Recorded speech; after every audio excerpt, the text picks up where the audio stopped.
It's said that money doesn't buy happiness, and, for wealthy women, that may be especially true. A sociologist conducting research on the lives of affluent families in New York City claims wealthy stay-at-home moms are a cultural lightning rod for judgment and self-doubt. Interviews revealed wealthy women work harder to justify their lifestyles to fight negative stereotypes, finding ways to equate daily tasks and spending to paid work. When the roles were reversed, however, and wives earned more money, the researcher found men did not experience the same pressure. Instead, women went great lengths to make husbands feel as though they were contributing. The image of wealthy women in the US often leans toward scornful, explains sociologist Rachel Sherman in an article for QZ. In a series of interviews, Sherman investigated the lives of stay-at-home wealthy mothers, mostly in their late 30s and 40s. Most were married to men in finance,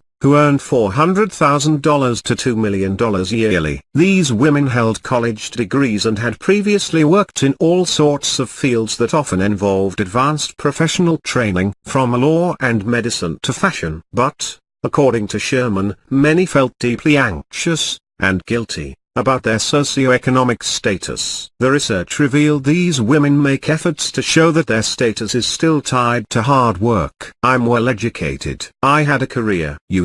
Where is all that now?" one woman said, under the pseudonym Helen, adding that she felt as though she was working for her husband. "There are power dynamics, where he's the breadwinner now, and I'm really not. And yet, I do so many things for the family that you can't put a number on it." Such sentiments were common among those interviewed, according to Sherman. One woman even figured out her salary based on the costs of childcare and home management and the work she did in those areas, and she paid herself out of the dividends from the couple's joint assets. Women were found to be far more comfortable when their husbands valued their activities as work. According to the researcher, in some cases, husbands gave their wives a hard time about spending. But, when women were the top earners, they did not behave the same way. Women did not control their husbands' spending, and often gave them control over important financial dealings, Sherman found. The findings indicate that gender roles play a large part in these power dynamics,